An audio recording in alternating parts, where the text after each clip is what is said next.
Sir మేము తరతరాలుగా హిందూ మతంలో పుట్టాం, హిందూ మతాన్ని ప్రాక్టీస్ చేస్తున్నాం, హిందూ మతాన్ని ఆచరిస్తున్నాం.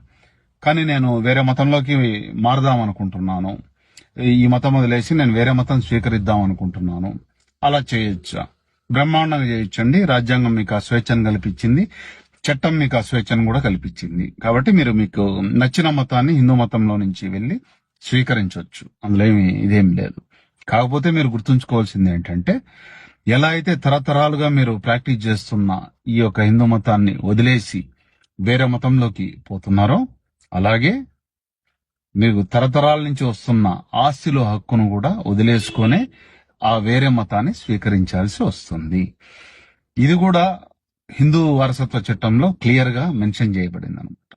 దీని అర్థం, మీరు ఒకవేళ ఏదన్నా హిందూ మతాన్ని వదిలేసి వేరే మతాన్ని, అన్య మతాన్ని గాని స్వీకరించినట్లయితే వారసత్వంగా వచ్చే ఆస్తిలో హక్కుని కోల్పోతారు.